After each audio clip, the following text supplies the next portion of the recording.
Welcome to Momentum Magnet, a podcast to inspire your growth. I'm Karen Morales, and your host in helping you find ways to make positive changes for your business, health, relationships, and life. We always have a path to a happier ending, so let's get started today.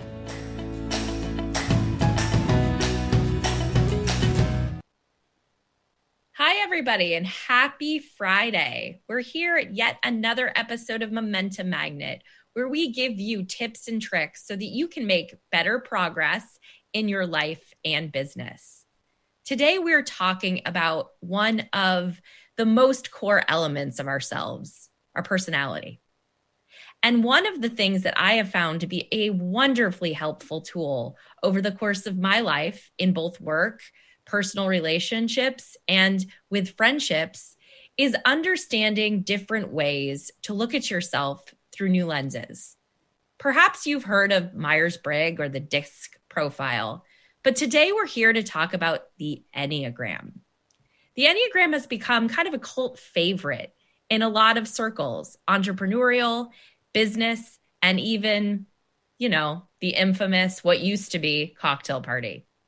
So today I've invited an Enneagram expert to come in and talk to us about the 9 types of the Enneagram, how you can see if you can guess your own type, how to apply some of those learnings, and how to make the best of understanding who you are so that you can get an edge in avoiding the traps of your personality, putting it to work for relationships, and learning to work to your highest potential in your job and business. So today, Callie Ammons is here to talk about the Enneagram. She has been coaching entrepreneurs and business people for almost 10 years on this subject. She lives in Colorado Springs, and she is building a movement around the Enneagram and intentionality. I am so happy to have Callie here today. And I think by the end of this episode, you're going to be able to know which type you are and some tips and tricks to put it into practice in your daily life. Hey, Callie, welcome. Hey, Karen. Thank you so much for having me. Oh, I'm thrilled. I know when I started doing this podcast in the spring, I said to myself, I need to have an Enneagram expert. That's amazing. I'm so glad you're here. And here we are. I'm so excited for this conversation. It's going to be good. It's going to be great. So for people that are listening today and they're saying, Enneagram what? I've actually never heard of this thing.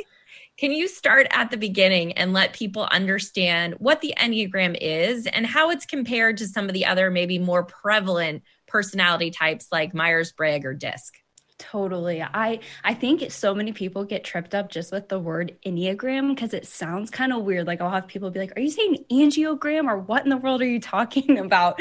So the word Enneagram simply just means 9 points on a graph. That's really basic. It's in the Greek. That's what it means. And what the Enneagram is it's essentially a 9-type personality assessment. So you might hear that and be like, wait, there's only 9 types of humans in the world. No, there's so much that goes into that, and we're still so different within each type. But the Enneagram takes 9 main types of our personality and looks at it, and it uses numbers. So it's 1 through 9. And based on your type, you're going to resonate with a main number, and that's what your type is.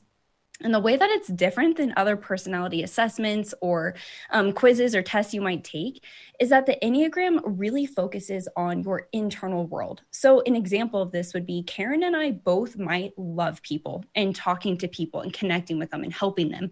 But our motivation as to why we do that could be completely different. And that's what helps you figure out your Enneagram type is it's the motivation behind why you're doing what you're doing. So it's more than just being like extroverted, introverted, or really struggling to speak in front of people. Like it's so much deeper than that. And it's really the motivation as to what's happening internally with you. So that is in a nutshell, really quickly, what the Enneagram focuses on and how it's different.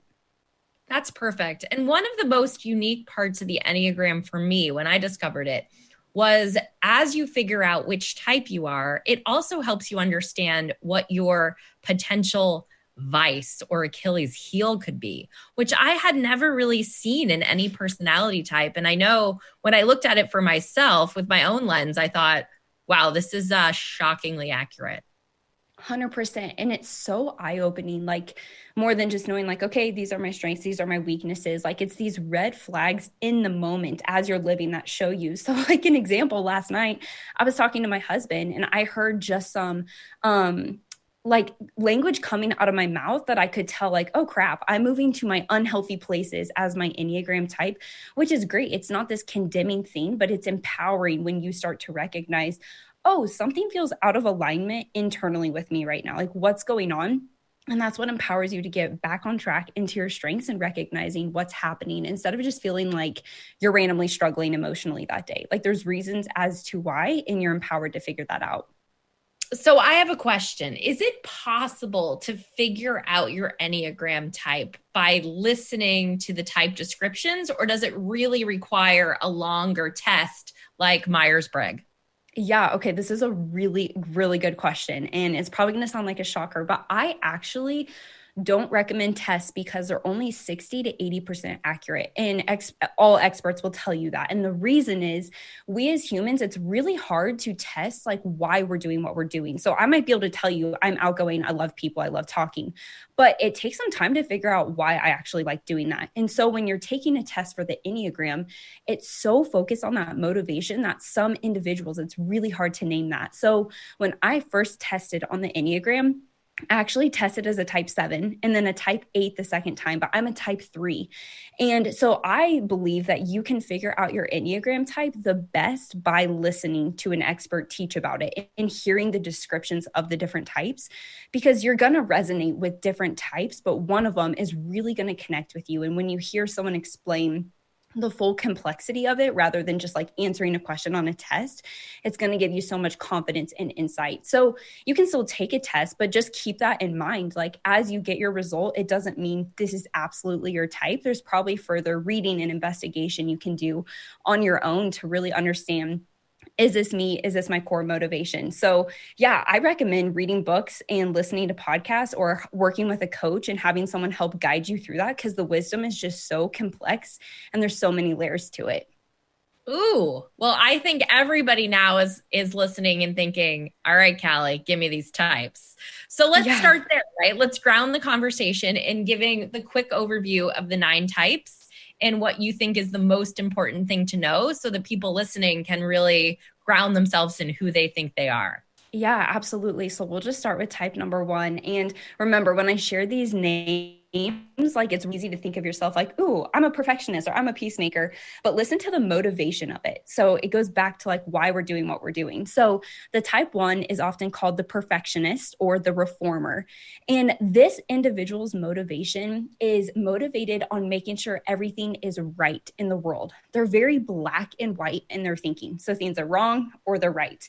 And they have this inner critic in their head, which is so fascinating because type 1 clients that I work with, they're like, wait, everyone doesn't have this voice in their head. And I'm like, no, you are special. Like you have this in your head.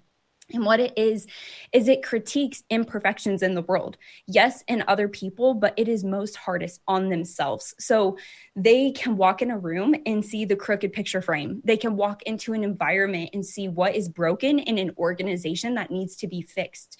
It's like it jumps out to them because they have this high drive to make sure everything is right and perfect. So this individual is very disciplined usually.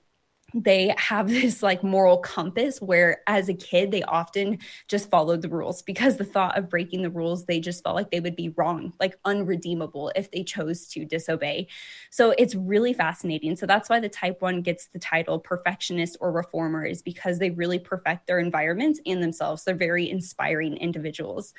And you can see how those characteristics, when I go through all 9 types, like you can see how that can be taken to the extreme of really unhealthy and causing some damage, like if that perfection drives them insane. But when they use it in such a powerful way and know how to release perfection, but also own their discipline and their strength, it's so beautiful. Just the change that they can bring to environments. It's incredible. So that's the type 1. The type 2 is called the helper. And this individual loves people. Like they are probably out of the top 2 on the Enneagram that love people the most. So their biggest fear is being unwanted or unloved. And so what we see is that this person is super giving and serving of their time, their energy, like everything. My mom is a type 2. And growing up, it was like there were always people in our house over for dinner. Like if anyone had a need, it was like my mom was there. And that's what drove her. But the biggest thing is they want to be loved and supported. They love giving advice. And so you're going to see this over generous, very hospitable individuals. The type 3, which is my type that I mentioned, this is called the achiever. And this individual is driven by success. And that's going to be different for different people. It could be success in your career, your family, whatever your inner circle sees as success, the type 3 is going to be driven by achieving that. And so what we're going to see is someone who is very disciplined. They're very hardworking, and they're going to do what it takes in order to achieve that success. And the motivation is they don't want to fail at anything. And so they're trying to avoid failure. So again, you can see how it can go healthy and it can be unhealthy as well. Yep. So the type 4, this is called the individualist, or sometimes called the romantic. So this person has very extreme emotions. Like they can be extremely joyful, connecting with people. And then like one moment they can feel really depressed and have these dark emotions.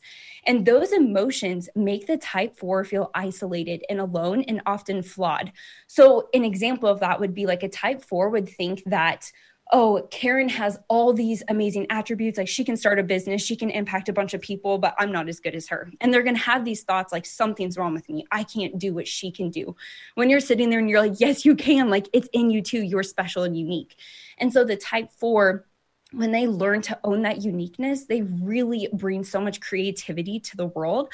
A lot of incredible artists are type 4s, so they can like write beautiful lyrics. Yeah, they move us emotionally in a way that is like, wow, I didn't even know I felt that emotion, but you're putting words exactly to how I feel. So it's really beautiful when they learn that they're unique and they're special and that they can own that and nothing's wrong with them. But sometimes it takes a while to get to that point for them. They're very emotional. And then next is the type 5. So this is actually my husband's type. And they are called the investigator or the thinker. And what the type 5 does is they have the lowest amount of energy out of all 9 types on the Enneagram. So think of it as like, I wake up in the morning, I have 100% energy tank. Well, a type 5 is going to wake up and they're going to have like 23%, 25% energy tank, even if they got a perfect night of sleep. And what is happening internally for the type 5 is they're constantly trying to navigate in their days, what is going to deplete me of my energy.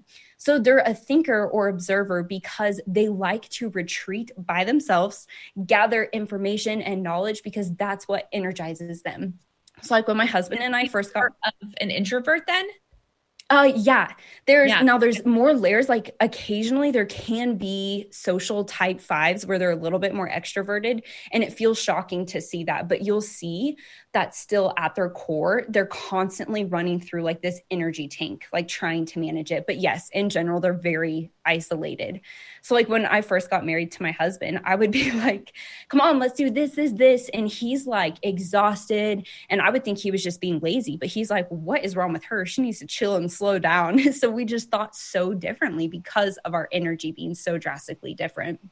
Is that a non-common pairing then, the 3 and the 5? Such a good question with like couples and pairings. Like sometimes, I mean, opposites really attract. So like my husband has taught me to slow down and think more strategically, which has helped my business grow a ton, where I used to just be like, oh, I'm going to do anything and get myself into all these projects.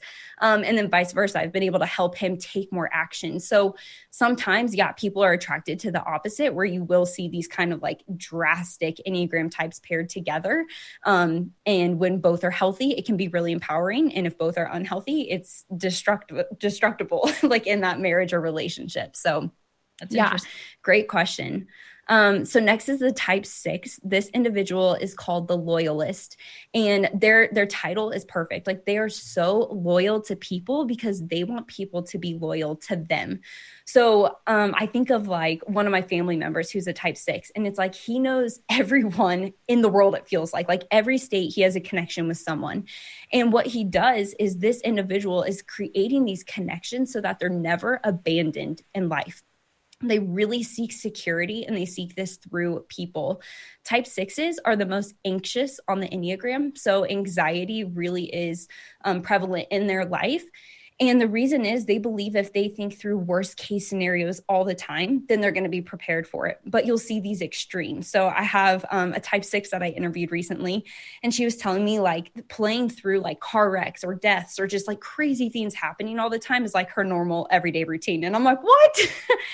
But they do this to protect themselves. They're trying to find that security. So you'll see that they're very connected to other people, and then constantly playing through fear in order to protect themselves, which is so fascinating. Okay, type 7. This is the enthusiast.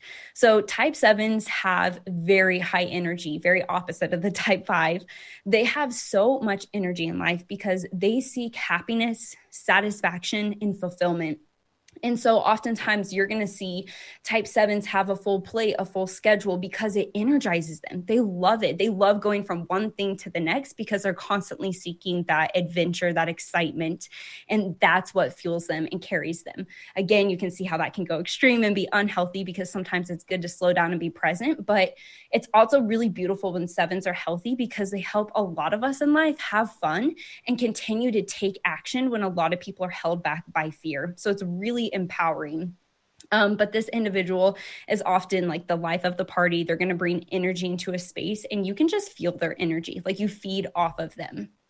So that's the type 7. The type 8 is called the challenger. So if you're listening to my voice right now, after I describe this, like you're going to know if you're a type 8 or you're going to think of the type 8s in your life because the type 8 is like the most blunt on the Enneagram. They don't like to feel controlled by anyone or any situation. And so their whole life, like since they were a kid, they are very blunt and upfront individuals.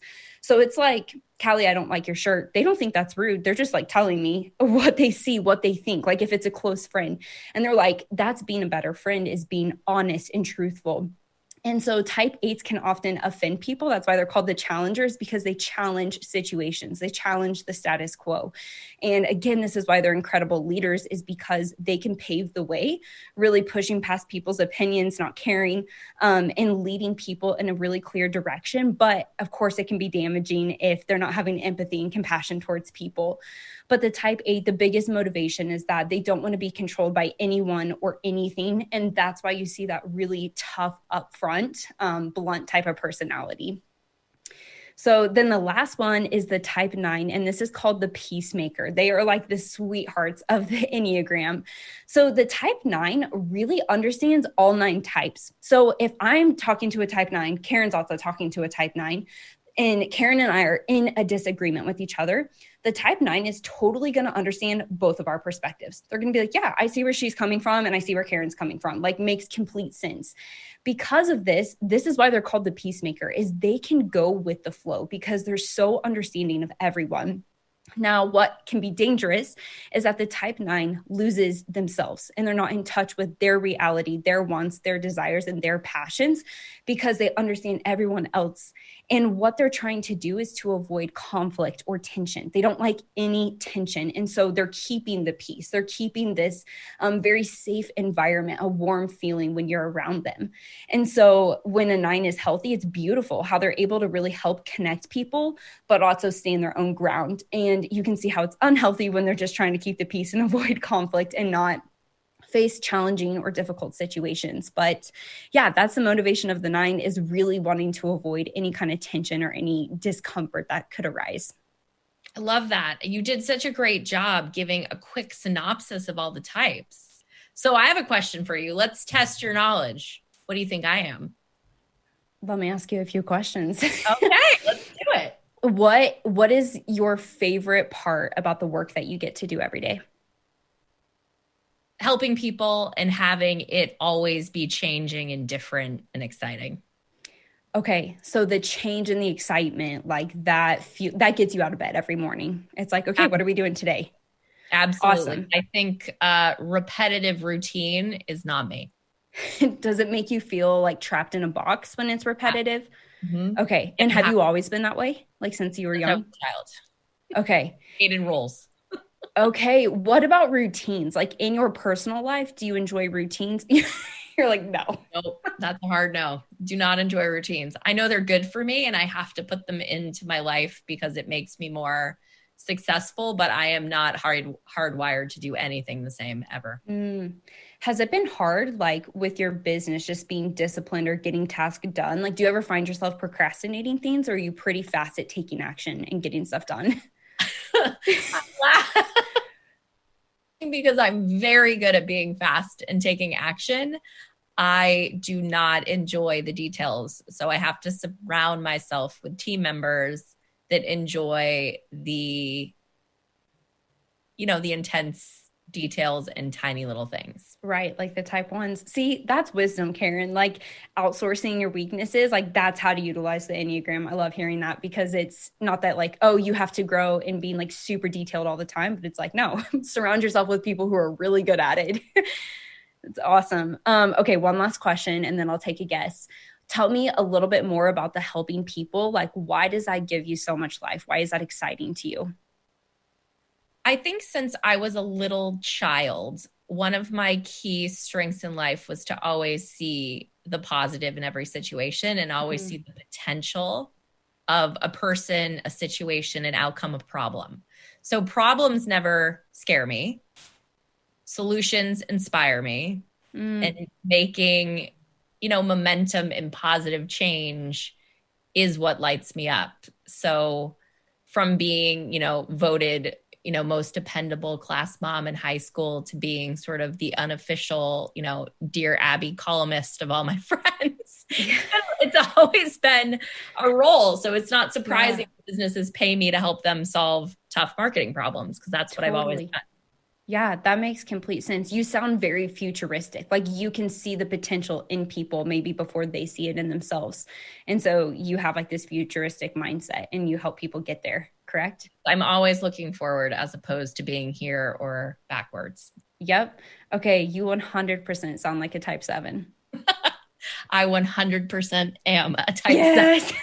And I did the opposite of what you said. So I have known that I was a 7 since, just as you mentioned, I read all of the materials. Yeah. But I also did the official Enneagram Institute paid test as preparation for this episode because I wanted to make sure that I was solidifying it. Right. The other thing that I think is interesting that I didn't know a lot about, maybe you can touch on, is part of the deviation around from the 9 subtypes is this thing called the wing. So you're usually a flavor of 1 to 2 types. In my case, I am a 7 wing 8, if you can't guess. Yeah. Clearly, which helps me with some of the decision making on the business side. But can you talk a little bit about that element of the Enneagram? Yeah, absolutely. And there are so many elements, like layers, like you're saying, that continue to go into the Enneagram, like the wings, the subtypes, how you act in conflict. Like it's very fascinating how our numbers kind of shift and move around, which is, it's not this thing to freak us out and be like, oh my gosh, this is so complicated. It's so cool and empowering to see how different each of us are. So the wings, like really basic, are the 2 numbers surrounding your type. So I'm a type 3. So my wings could be a type 2 or a type 4. And what's interesting is in general, a lot of us will wing to 1 primarily, but there are some people that really don't utilize their wings much. There's some people that utilize both, like maybe in a work environment, they really see their 8 wing come out versus at home, they see their 6 wing come out. And that's awesome. It's for you to be aware of like what's healthy about that and what's unhealthy about that. So you're utilizing it. So I wing to a 2. I'm a 3 wing 2. That's my primary wing, but this past year, some really deep self-development work I've been doing is trying to exercise my 4 wing, growing in the healthy aspects of that because I could see areas that I needed that in my life. And so it's really cool that you're not just like bound to like that specific wing the rest of your life. You can grow and you can do this deep work to understand what it looks like for you to step into that. But let's use your type as an example just to help explain the wing. So a 7 wing 8, when I just explained the type 8, they're the challenger. Like they're very blunt. They can make decisions. They're disciplined. They're hard drive. And they also have high energy. So thinking of a 7 wing 8, like you have very high energy. You're very visionary, I'm guessing, just like you were saying, you're futuristic. And that's why you can lead people and coach them easily, is that comes naturally to you. So if you were a 7 wing 6, we're going to see someone who's a little bit more I'm trying to think of the right word because I want to say timid, but just not as upfront. Like you're going to be slower to speak up. You're going to be slower to make a fast decision. You're going to struggle a little bit more with discipline, but you're going to potentially be better with people as a 7-wing-6, naturally, just really connected and loyal and sacrificing time, like work time, to spend time with friends and family. So you can see how a 7-wing-6 looks so different than a 7-wing-8, because you have this blunt leader who's disciplined, they have high drive, versus someone who's more high energy, but taking it to the people side of things. And again, it doesn't mean that a 7-wing-8 isn't good with people. You're just going to see those natural tendencies of, okay, Karen's really disciplined. She's visionary. She can make decisions. And so that's where it's helpful to learn about your main type, because that's still your main core motivation. But as we use our wings, you're going to see areas coming out. So me as a 3-wing-2, that's very people focused. So I'm driven by success, but then I'm also good at connecting with people and getting things done for people. So like as a kid, I would be told all the time, like, Callie, you're just so warm. Like, I just feel so comfortable around you. People tell me all the time, I feel like we'd be best friends in real life. Like daily, I hear that, but that's part of my wing two, playing with the type 3, is like, I have a natural ability of making people feel connected to me because of that motivation of the 3-wing-2. So did that make sense? Yeah, it absolutely makes sense. So when you're thinking about your Enneagram in the relationship to the people that are in your life, whether that's family members or friends or coworkers, how do you suggest first thinking about it? So in my home, I'm a single mom and I have 2 children. One is an 8 and one is a 9. So we are a funny little combination. I have an 7 and I have a straight peacemaker who probably also would be a helper type. Yeah, that's amazing. Yeah. So when you think of relationships, like this is where it's really empowering to understand the people in your life and understanding their motivation. Like I mentioned, Kramer, my husband, and I, just how different we think. And I used to think, oh, that's laziness. But then learning about the Enneagram, gosh, it just gave me so much compassion and empathy when I was like, I'm so sorry. I didn't realize you only had 23% energy, and there's nothing wrong with that. Like, I don't have to change you. So I think that's the first thing, is when you learn the people in your life, their types, it gives you compassion and understanding that not everyone thinks like you, and they don't have to think like you, and that's okay. And you don't have to think like them. We're all so unique. And when we learn to empower each other's uniqueness and strengths and the gift that we all bring to the world, that's when you see this beautiful harmony. So I always say step number 1 is to focus more on yourself than other people. So the more you keep digging in and understanding your type and what frustrates you, what triggers you, and you can become a master at communicating with other people and just understanding yourself, your relationships are going to improve. Number 2, if you're around people in your life that are willing to figure out their type and go on this journey with you, oh my gosh, do it, because that's going to be so empowering. Like you with your kids, knowing their types and being able to have conversations, so helpful. But I have family members that don't give a crap about the Enneagram and don't want to dig into it, and that's okay. But it is still helpful to use to observe maybe some natural tendencies of like, do they challenge me? Do they avoid conflict a lot? So I may not be able to type them, but it gives me this feel of like, okay, I can see these tendencies and think about the Enneagram and still communicate with them in a way that I think is going to be respectful and helpful. And so that's really empowering, to seek to be a student of other people is kind of my mentality that I teach. It's like when you observe and you learn and you ask questions about the other person and you assume that you don't know anything, it's going to be empowering to know how to talk to people and communicate better with them.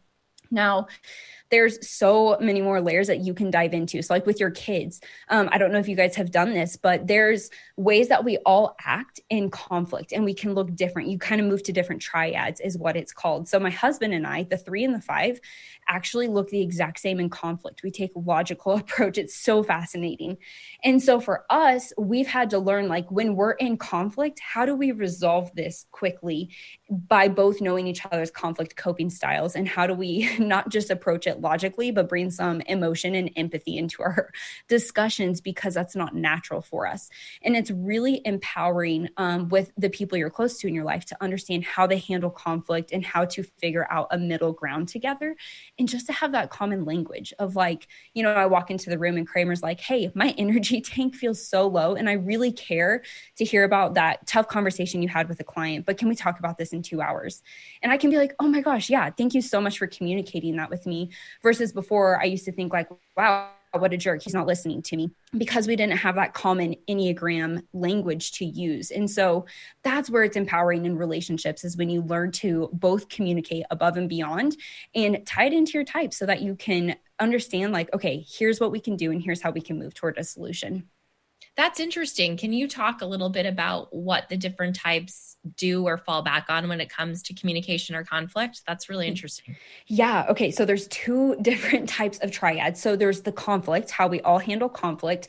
And then there's also one called our relational coping styles. So what that means is like what we naturally try to do when we're trying to get a relational need met. And relational needs would be like seeking affirmation, just being heard, compliments, having that connectedness with another human.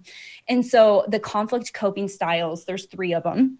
There's the logical, which I mentioned I'm in. So that's like, I totally pull in facts. Like if we're going to argue or debate about something, like drop the emotion and let's talk about the facts. Then there's the withdrawn style. So nines are in this. They are like, see ya. Like they shut down. Like they don't know what to say. They don't know how to communicate. And they feel like they have to escape that moment. And then the other one is the dutiful. So they're really going to seek to serve people and kind of mirror the energy, or I'm so sorry, that's the reactive is what that one's called. They're going to mirror the energy of what's happening with that other person. So a type 8 is in the reactive style. So if they're yelling, they want you to be, they want to have an intense conversation with you and you to talk back at that same level of energy, right? So you can I'm laughing because the intensity of the conversations that I have had with my son since he was speaking, I mean, they are intense. Whereas my daughter, who's the 9, it takes a lot to pull the problem out of her or to get her to open up about her feelings. And she's always even keeled, always in control, very rarely emotionally upset. So I'm guessing in the avoidant personalities, that would be the 9 and the 4. And what would be the last one that would be avoidant? You're right on track. I'm so curious if you can get it right. 2? Mm-hmm. Yeah, 9, 4, and 2. That's interesting because I can think about all of my friends that fall into that totally camp. Yeah. Do you find that people gravitate towards folks that are similar types? Because I have a lot of 7s in my life. You know, I've really been asked this a lot, and I don't, from my research and like the people I've worked with, I don't see a consistent pattern where I can say like, yes, 100%. I think it really depends on the individual and the type of 7s in your life you're attracted to. So, like I think of in my life, I've been exposed to a lot of unhealthy 3s. And so I'm not attracted to 3s but my inner circle, they've been unhealthy, where I could see if it were inspiring healthy 3s, I would be attracted to them, but I've been more attracted to people opposite. So I see both. I think it depends on your experience in your life, what you've walked through, the people that you're surrounded with. I think naturally we just gravitate towards healthy individuals. And so maybe, like in your life, you've been blessed with some healthy 7s. And so absolutely, they get you, they understand your mind, and you can be yourself around them. I do think there's truth that we all desire to be known and seen and understood. And so if a common Enneagram type can understand my ambition in life and not tell me that I'm too much for them, I love that. Like I love when someone's just like, oh, that's awesome, all the things you're doing. And they empower me and encourage me in that versus shut that down. And so, yeah, I think naturally we're all going to be attracted to people that can help us become more of the individual that we already are, which would be other types understanding us or the same type understanding us. But sometimes I think the opposite can also attract, because you're attracted to maybe a weakness within yourself. Like how you talked about detailed people, like your team, you have people who are more detailed than you. They're probably not type 7s if they're really detailed. Yeah. No, but I tend to gravitate more towards a 3 than a 1. Okay. Like that makes sense. I think the majority of my team members would be, a 2, 3, as opposed to the real rule follower 1, because in my world, we buck systems. We don't like rules for rules' sake. So we do not do well with a lot of prescriptive structure. I will just break that structure immediately. Yeah. And that makes complete sense. Like I would be more attracted to a type 7 with high energy that's healthy and is going to push me. But a type 7 that's unhealthy, they're so undisciplined that they don't take any action in life. Like they can be kind of lazy. And so like that, I would be like, no, thank you. Like I want you Right. to take action. But with you, it's like, oh yeah, like we could talk business all day. We could talk about like our high drive and energy. It's like, yes, put me One of with a the cup of things coffee in you. that really helped me during quarantine and understanding my Enneagram was reading more about the seven and realizing that for me, my vice is excess of pleasure. Mm-hmm. Like Mm-hmm. when you say an unhealthy seven is so focused on leaning into the positive that they will overdo the band-aid to make themselves feel better, whether Yeah. that's overeating the COVID carb, whether that's avoiding the Yep. workouts, whether that's, drinking too much or, doing drugs, not my problems. But Right. But for just super me, extreme. yeah, it's super extreme. For me, before this, my extreme was spending a lot of money on vacations. So Mm, I used escape as yeah. my drug.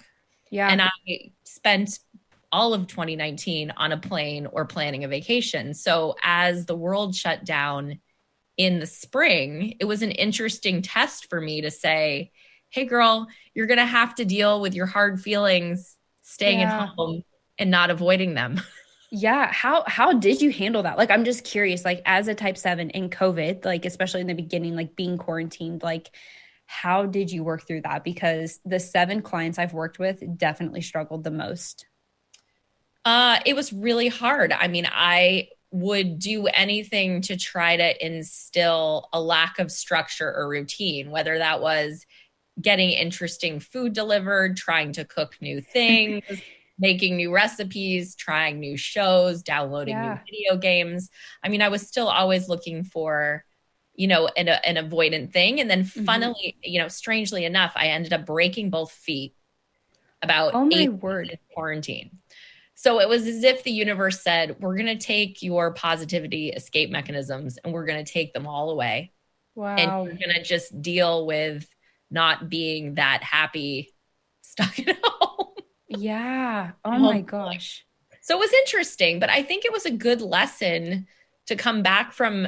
And I have realized what has been beautiful is that I actually don't need those really big things to be able to have a feeling of diversity Mm. and escaping the sameness.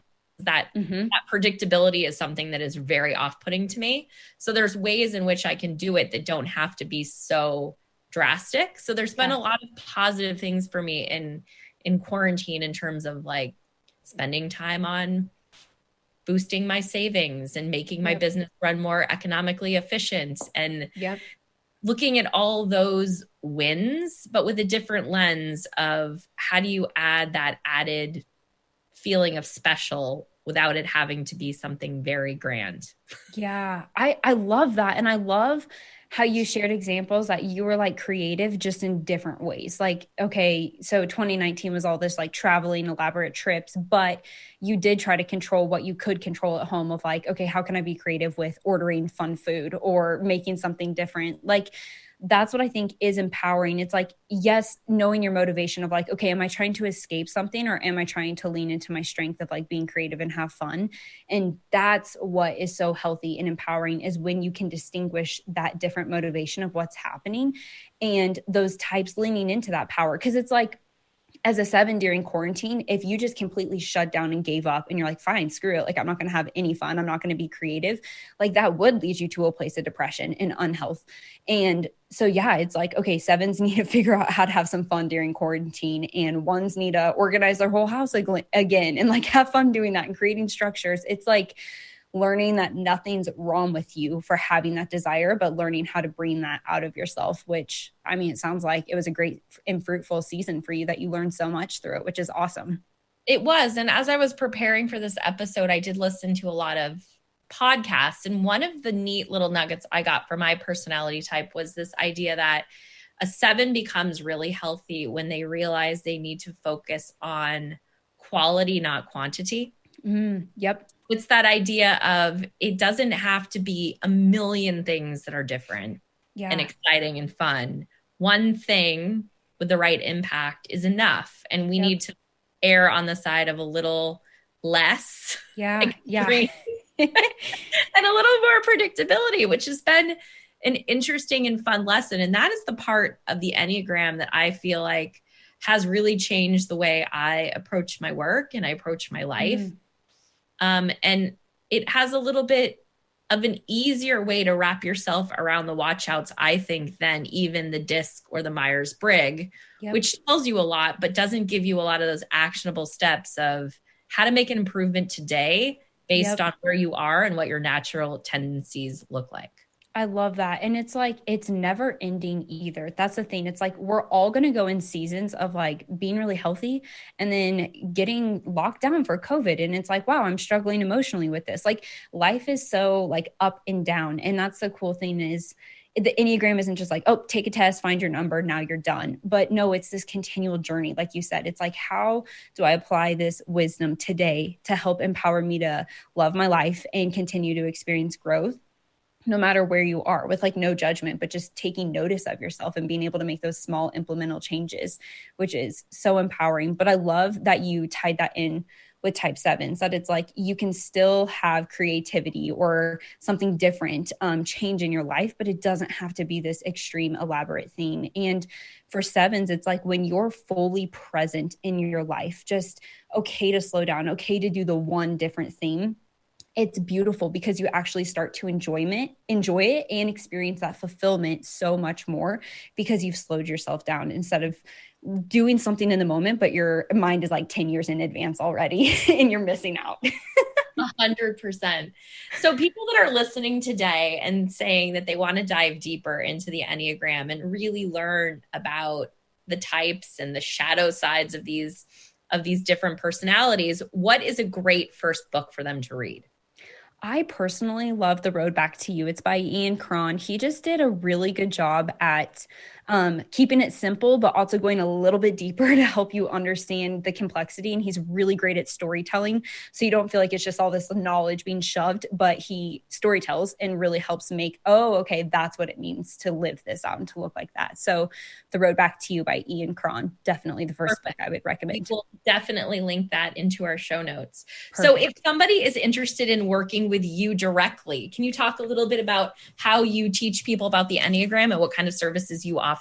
Yeah. So right now I'm actually about to have a baby. So I'm going on maternity leave really soon. We're getting, you are? Yeah. You're on video, folks. And I would not even know this woman is pregnant. I do not. Like, there's my belly down there. Oh, all right. So I could not see her bump at all. I had zero idea she was with child. Yeah. I'm due at the end of 2020, beginning of 2021. So we'll see. I'm like, what year is this baby going to fall in? But right now with my services, I have an online membership that I run. It's called Enneagram Insiders, and I love it. It's my favorite theme. So there's like Enneagram galore library where I show up every single week and teach live and help people figure out their types. We dive into real life things that we're walking through. So like Karen just talked about as a 7, like the extreme personality and wanting to do all these extreme things, like those are the topics we dive into. And I provide a lot of practical strategies of like, but how do we work through this? How do we experience more freedom? So my membership, I help people figure out their type and grow in their Enneagram journey. So that's the best place, honestly, to get connected with me. You get access to me, you get to ask questions, and it's just an incredible community of individuals who are obsessed with the Enneagram and growing themselves.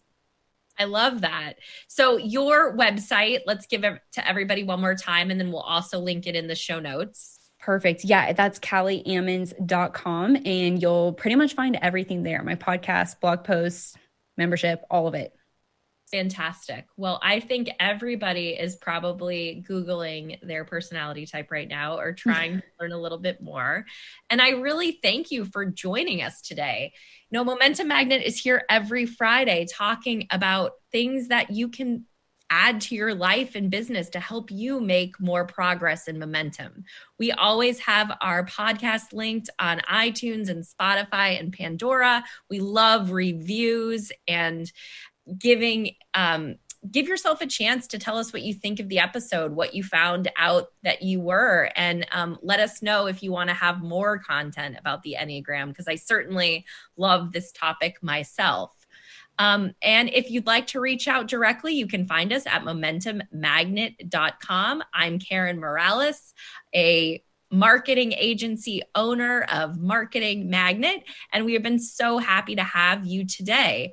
I look forward to speaking with all of you next week as well. And Callie, it has been a pleasure. It was a pleasure. Thank you so much, Karen. Okay, great. Happy Friday, everyone. Bye-bye. Thank you for listening to Momentum Magnet. We're here every Friday at 1 p.m. Eastern Time to share inspiring comeback stories. We want to hear your reviews and love getting your subscriptions on iTunes and Spotify. For show notes and past episodes, visit momentummagnet.com. I'm Karen Morales, keynote speaker, writer, and founder and CEO of Marketing Magnet, a fast-growing marketing agency for purpose-driven companies.